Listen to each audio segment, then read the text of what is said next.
نو زه دا وایم چې د ویمن امپاورمنټ ډېره ښه موضوع ده که او زمونږ په سوسایټۍ کې دا خو رښتیا دي لکه څنګه چې په ویډیو کې وښودل شو چې ښځو ته هغه حقوق نه ورکول کېږي چې کوم چې ورکول پکار دي سپک ورته کتلی شي دا سپک چې ورته کتلی شي نو د دې خو شاته ریزنز شته که وجوهات شته که نه زما په خیال باندې د دې د ټولو نه غټه وجه نه ده هغه زمونږ را سماجي رویې دي سماجي رویې چې کومې دي دا ټولنه چې کومه دا د پاکستان د ګوادر نه والې تر ګلګته پورې ده او که د پښتنو خبره کوو نو که د چترال نه تر بولانه پورې ده دا ټوله ټولنه چې کومه ده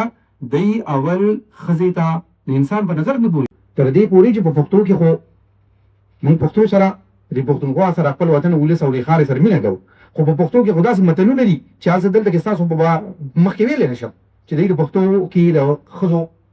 سره ریلیټډ کوم متلونه وایي که نه لکه د دې هغې کې یو چې کوم دی نه دا هم ده چې که د دوی پوزه نه وي نه ګنګ یې خوړی و نو څوک کوي دا چې کوم دی نه ښځو ته د سپک کتلو هغه د دې نه وي هر لسو کې 9 کسان مور دین 90% خلک دا رایې لري سوچ وکړئ چې په یو ټولنه کې خلک د زنانو باره کې دا رایې لري چې د هغې کرکټر ټیک نه وي ورکینګ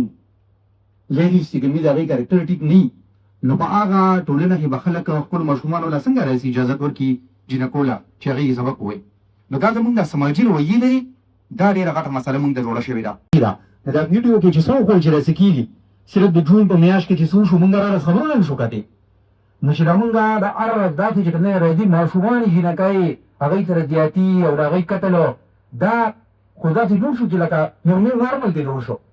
یو روټین دی جوړ شو نیو نارمل چې لکه خلک ورته سره عادت شي او نارمل به ورته ښکاري نو دا به څومره تباهي دا به څومره تباهي نو د دې شاته سماجي رویې هغې کې بیا تاسو د دې نه زمونږ د بدبختۍ اندازه د دې نه ونه کوئ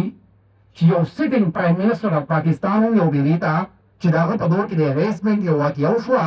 نه هغه هم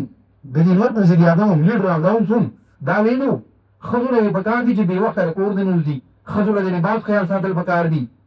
نو زه حیران په دې یم چې د ایلیټ کلاس هم لا سوچ دی چې د هغې نه مونږ توقع ساتو